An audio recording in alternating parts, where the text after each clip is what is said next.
사랑하는 성도 여러분, 오늘 우리가 함께 묵상할 말씀은 막벨라 굴입니다. 막벨라 굴입니다. 막벨라 굴은 단순한 무덤이 아닙니다. 그것은 아브라함의 약속의 땅 가나안에서 처음으로 값을 주고 산 소유지입니다. 하나님은 아브라함에게 이 땅을 너희 자손에게 주리라 그 약속을 하셨습니다. 그러나 아브라함이 실제로 손에 쥔 땅은 많지 않았습니다. 그는 가나안 땅에서 오늘에 있는 말씀과 같이 나그네요 거류하는 자였습니다. 사절에 있는 것처럼 나는 당신들 중에 나그네요 거류하는 자이니 라고 하는 것처럼 나그네였습니다. 그런데 바로 그 약속의 땅에서 아브라함이 처음으로 소유한 자리는 집터도 아니고 밭도 아니고 왕궁도 아니었습니다. 무덤입니다. 막벨라 굴이는 무덤이지요. 사랑하는 아내 사라를 묻기 위하여 구입한 막벨라 굴이었습니다. 이것은 깊은 신앙의 의미를 담습니다. 하나님께서 약속의 땅에서 아브라함에게 먼저 허락하신 것은 살아있는 자의 터전이 아니었습니다. 죽은 자를 묻는 무덤 그 자리였습니다. 그러나 그 무덤은 절망의 장소가 아니라 그것은 죽음 앞에서도 하나님의 약속은 끝나지 않는다는 믿음의 표지입니다. 죽음도 하나님의 약속을 이기지 못한다라고 하는 그 하나님께서 아브라함에게 허락하여 주시는 믿음의 표지입니다. 사라는 죽었습니다. 언약의 어머니가 세상을 떠났습니다. 열국의 어미라고 하는 하나님께서 특별한 그의 이름을 부여해 주었습니다. 아브라함은 웁니다. 슬퍼하고 애통합니다. 믿음의 사람도 죽음 앞에서 애통합니다. 믿음은 눈물을 없애는 것이 아닙니다. 믿음은 눈물 속에서도 하나님의 약속을 놓지 않는 것, 그것이 진정한 믿음입니다. 아브라함은 울고 난 뒤 일어났습니다. 그리고 사라를 약속의 땅 막벨라 굴에 묻었습니다.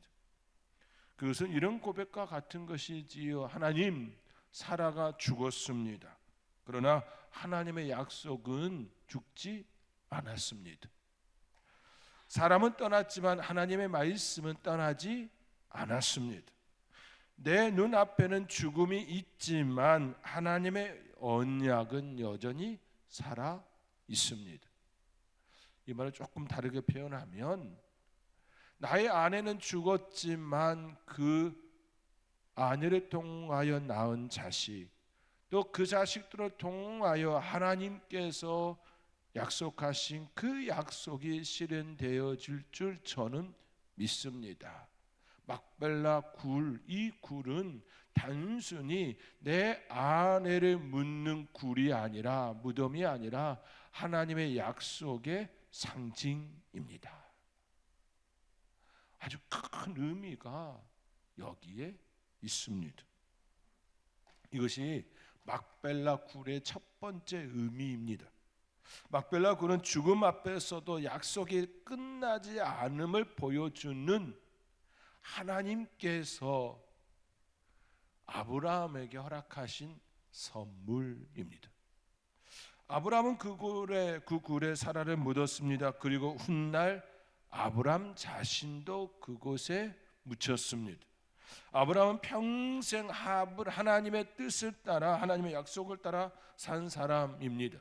하나님께서 그를 부르셨습니다. 갈대아 우르를 떠나 하란을 지나 가나안 땅으로 들어왔습니다. 처음부터 그가 알고 그곳에 온 것이 아니라 하나님께서 지시할 땅, 그 땅을 바라보고 약속을 따라 이동한 끝이 그 자리였습니다.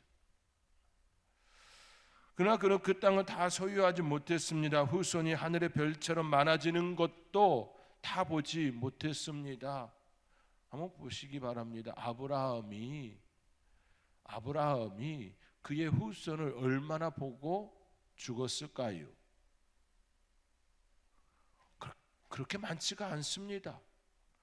그가 그의 자녀들을 굉장히 많이 보고 죽은 것이 아닙니다.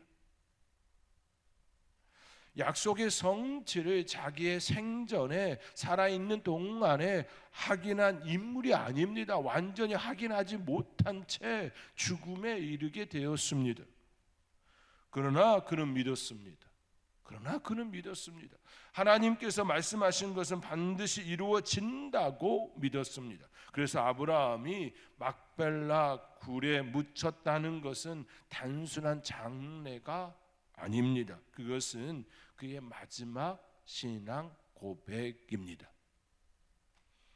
나는 다 보지 못했지만 하나님은 이루실 것이다. 나는 여기서 멈추지만 하나님의 약속은 계속될 것이다. 나는 나그네였지만 하나님은 이 땅을 내 후손에게 주실 것이다. 막벨라 굴은 지금 아내를 위하여, 죽은 아내를 위하여 매입하는 그 땅이지만 장차 그도 그곳에 묻히고, 또 그의 아들의 부부도 묻히고, 그의 손자의 부부도 그곳에 묻힙니다. 그것이 바로 하나님께서 약속하여 주신 젖과 꿀이 흐르는 약속의 땅을 그에게 주시는 시작점이라는 것을 볼 때에 아주 큰 의미를 주는 것입니다. 단지 무덤이 아니라 살아있는 약속이 임하여지는 사건입니다. 사랑하는 성도 여러분, 믿음은 내가 내 생전에 모든 것을 다 보는 것은 아닙니다. 믿음은 다 보지 못해도 하나님께 맡기는 것입니다. 내 이후에 계속해서 하나님의 역사가 일어나 그 약속들이 성취되어질 것임을 바라는 것입니다.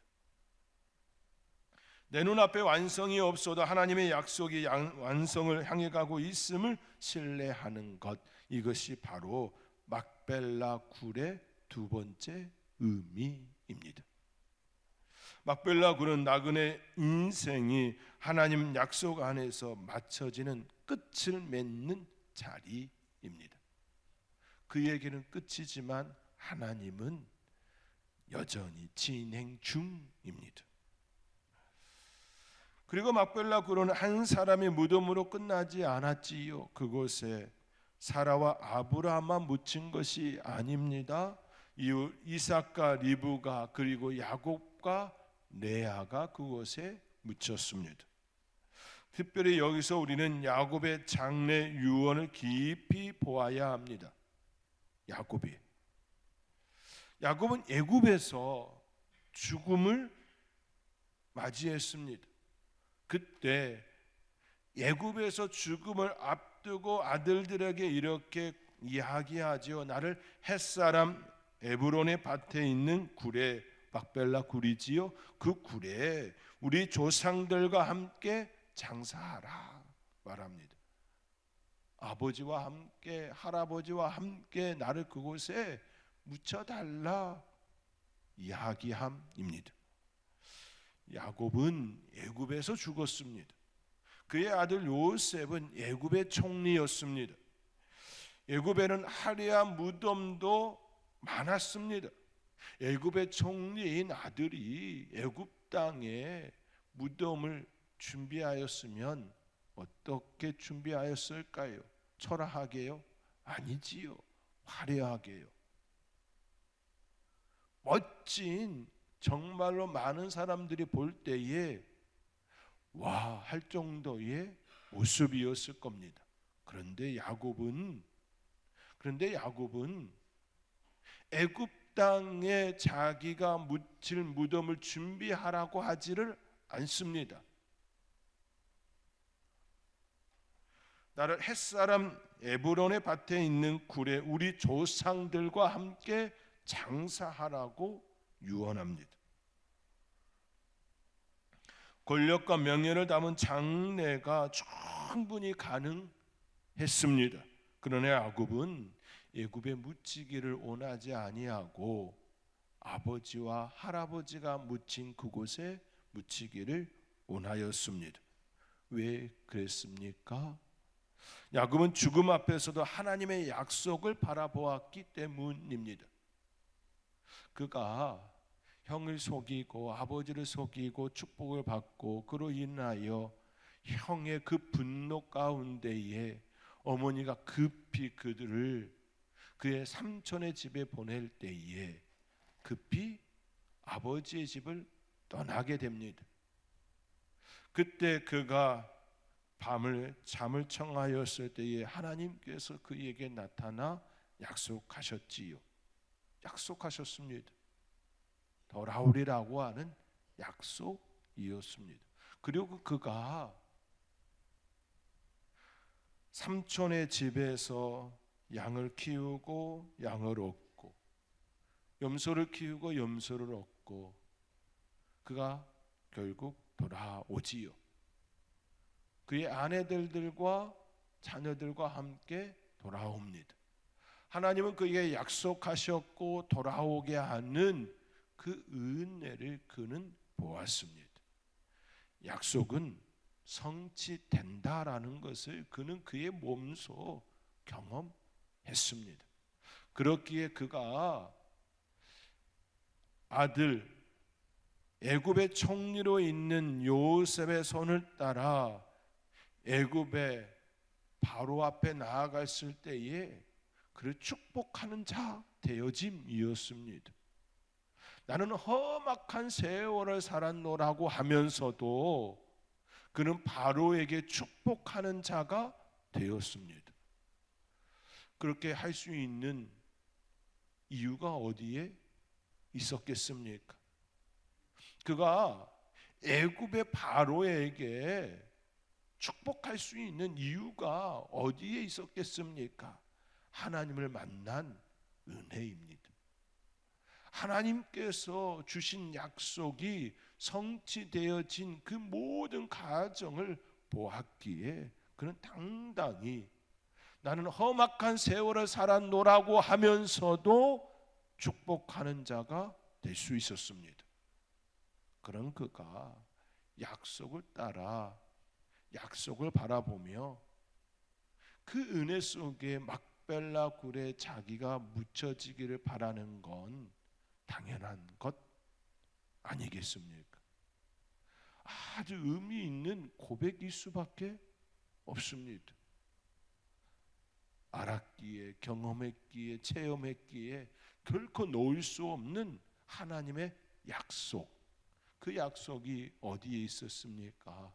막벨라 굴에 하나님의 약속의 의미가 있었습니다. 그렇기에 그곳에 나를 장사하게 해달라고 유언함이 됩니다. 애굽은 풍요의 땅이었지만 약속의 땅은 아니었습니다. 애굽은 잠시 머무는 곳이었지만 가나안은 하나님께서 언약으로 주신 약속의 땅이었습니다. 그런데 여기서 한 가지 더 마음 깊이 다가오는 사실이 있습니다. 야곱이 사랑했던 여인, 그 여인은 누구입니까? 레아입니까? 라헬입니까? 나헬입니다. 그 나헬이 막벨라 굴에 묻히지 않았습니다. 야곱이 가장 사랑했던 사람은 나헬입니다. 야곱은 나헬을 얻기 위하여 오랜 세월을 수고했습니다. 그의 마음에는 늘 라헬이 있었습니다. 그러나 라헬은 베들레헴 길에서 죽었고 그 길가에 장사되었습니다. 야곱의 사랑을 가장 많이 받은 라헬은 막벨라 굴에 묻히지 못했습니다. 반면에 레아는 막벨라 굴에 묻혔습니다. 레아는 야곱의 사랑을 충분히 받지 못한 여인이었습니다. 그는 남편의 마음을 얻기 위하여 아들들의 이름 속에 자기의 슬픔을 담았지요. 이제는 내 남편이 나를 사랑하리라.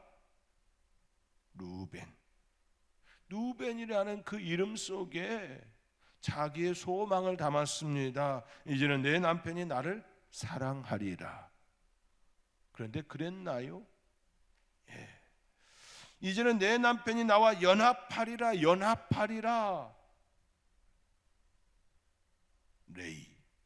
레이의 뜻이 연합입니다. 연합되었던가요? 아니었습니다. 레아의 삶에는 사랑받고 싶은 갈망과 애로움이 깊이 배어 있었습니다. 그런데 마지막 자리는 달랐습니다.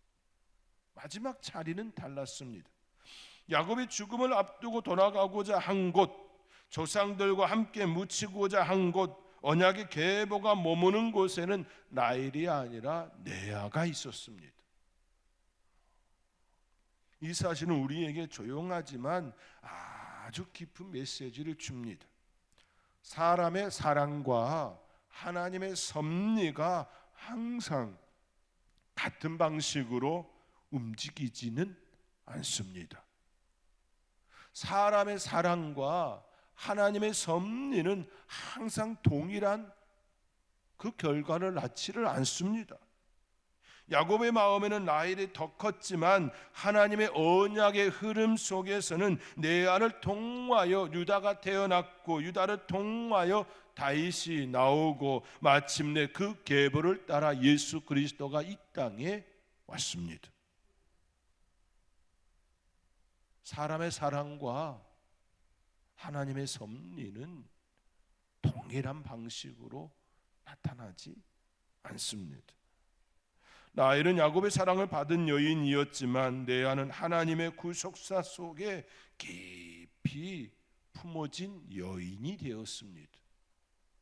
그러므로 막벨라 굴에 레아가 묻혔다는 것은 단순한 가족의 단순히 아브라함, 이삭, 야곱이 묻힌 그 정도의 의미가 아니라는 사실입니다. 하나님의 뜻 안에서 신실하게 이어지고 있는 하나님의 역사를 담습니다. 그것은 하나님의 약속이 사람의 감정과 선호를 넘어 하나님의 뜻 안에서 신실하게 이어지고 있음을 보여줍니다. 사랑받지 못한 것처럼 보였던 레아, 뒤편에 서 있던 레아, 야곱의 마음 한가운데 잊지 못했던 레아가 결국 약속의 자리 안에 놓였습니다. 때론 우리의 삶이 그럴 수 있지요. 눈물의 자리, 아픔의 자리, 사람들의 시선에서 비껴진 그 자리에 내가 있을 수 있습니다. 교회 안에서도 중심부가 아닌 변두리, 주변부에 내가 머물러 있을 수도 있습니다. 사람의 사랑이 닿지 않는 그곳에 내가 있을 수도 있습니다. 그런데요, 하나님의 섭리는 사람들이 주목한 그곳에 있었던 것이 아니라 하나님 시선은 사람의 시선과 동일하지 않게 역사되고 있었음을 우리는 기억해야 합니다. 많은 사람들이 사람들의 사랑이 머무는 곳에 향하여 있을지라도 나는 사람의 시선이 아니라 사람의 사랑이 아니라 사람의 감정이 아니라 사람의 선호가 아니라 하나님의 시선이 있는 곳, 하나님의 마음이 있는 곳, 하나님의 은혜가 있는 곳, 하나님의 감정이 있는 그곳, 때로는 눈물의 자리, 때로는 아픔의 자리, 때로는 예면의 자리일지라도 그곳에 있을 수 있는 용기가 있어야 합니다. 결단이 있어야 합니다. 외로움을 견딜 수 있는 그 믿음이 있어야 합니다. 레아가 그 자리에 있었습니다. 레아는 스스로 그 자리에 있었던 인물이 아닙니다. 시작점이 아버지에 의해서 순종으로 나아간 자리였습니다. 그렇지만 남편의 사랑이 그에게 충만히 임하여지기를 루벤이라 레이라 이름 지으며 갈망했던 여인입니다. 그럼에도 불구하고 야곱의 사랑이 그에게 온전히 닿지는 않았지만 하나님의 시선, 하나님의 마음, 하나님의 섭리가 그 여인에게 향하였습니다. 사랑하는 성도 여러분, 이것이 은혜입니다. 사람이 덜 알아주어도 하나님은 아시지요. 사람의 사랑에서 밀려난 것 같아도 하나님의 계획에서 밀려난 건 아니지요. 사람의 눈에는 라헬이 더 빛나 보일 수 있지만 하나님의 약속은 레아의 눈물 가운데 있었습니다. 야곱은 마지막에 레아가 묻힌 그곳으로 돌아갑니다. 그것은 단지 부부가 함께 묻힌다 그 의미만이 아닙니다. 야곱의 인생도 결국 자기 사랑의 자리만이 아니라 하나님의 언약의 자리로 돌아가야 함을 가르칩니다.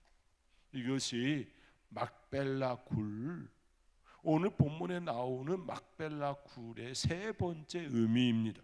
막벨라 굴은 사람의 사랑보다 더 깊은 하나님의 약속이 흐르는 자리입니다. 우리 인생도 그렇습니다. 우리는 때로 라헬처럼 사랑받고 싶어 합니다. 사람의 마음 한가운데 있고 싶어 합니다. 인정받고 싶고 선택받고 싶고 기억되고 싶어 합니다. 그러나 하나님의 은혜는 때로 라헬의 자리가 아닌 레아의 자리에 흐르고 또 흐르고 있습니다. 애면당한 자리, 비교당한 자리, 사랑받지 못한다고 느꼈던 자리, 아무도 알아주지 않는 그 자리에 하나님은 일하고 계십니다. 하나님의 약속은 사람의 평가보다 그렇기에 깊습니다. 하나님의 섭리는 사람의 감정보다 더 넓습니다. 막벨라 굴은 이것을 보여줍니다. 사라가 그곳에 묻혔습니다. 아브라함이 그곳에 묻혔습니다. 이삭과 리브가가 그곳에 묻혔습니다. 야곱과 레아가 그곳에 묻혔습니다. 그곳은 단순한 죽음의 자리가 아니라 약속의 자리입니다. 한 세대가 지나가도 하나님의 언약은 멈추지 않았습니다. 사람은 떠나도 하나님의 말씀은 떠나지 않았습니다. 다쳐도, 무덤은 다쳐도 하나님의 약속은 다치지 않았습니다. 사랑하는 성도 여러분, 오늘 우리에게도 막벨라 굴과 같은 자리가 있습니다. 때로는 눈물의 자리가 있고요, 때로는 애로움의 자리가 있고요, 때로는 인정받지 못하는 자리가 있습니다. 내가 원하는 방식대로 되지 않는 자리입니다. 사랑받지 못한 것 같은 그 자리입니다. 끝난 것처럼 보이는 그 자리입니다. 그러나 믿음은 바로 그 자리에서 하나님을 바라보는 시선, 그 곳입니다. 하나님, 이 자리가 끝이 아님을 믿습니다. 하나님의 약속이, 하나님의 시선이 머무는 자리인 줄 믿습니다. 하나님, 그 은혜를 사모합니다. 막벨라 굴은 구약의 무덤입니다. 그러나 우리는 그 무덤을 바라보며 더 큰 무덤을 볼 수 있어야 합니다. 바로 예수 그리스도의 무덤이 아닌 빈 무덤, 예수 그리스도의 빈 무덤. 막벨라 굴이 죽음 속에서 약속을 기다린 자리였다면 예수님의 빈 무덤은 그 약속이 성취되었던 자리입니다. 더 이상 죽음의 자리가 아님을 선포되어진 자리입니다. 막벨라 굴은 믿음의 조상들이 약속을 기다리며 묻힌 곳이었지만 예수님의 빈 무덤은 죽음이 패배하고 생명이 승리했음을 보여주는 자리입니다. 그러므로 우리는 절망하지 않습니다. 죽음 앞에서도 실망하지 않습니다. 절망하지 않습니다. 상실 앞에서 절망하지 않습니다. 사람의 사랑에서 밀려난 것 같은 자리에서도 절망하지 않습니다. 왜 그렇습니까? 예수님이 그렇게 걸으셨기 때문입니다.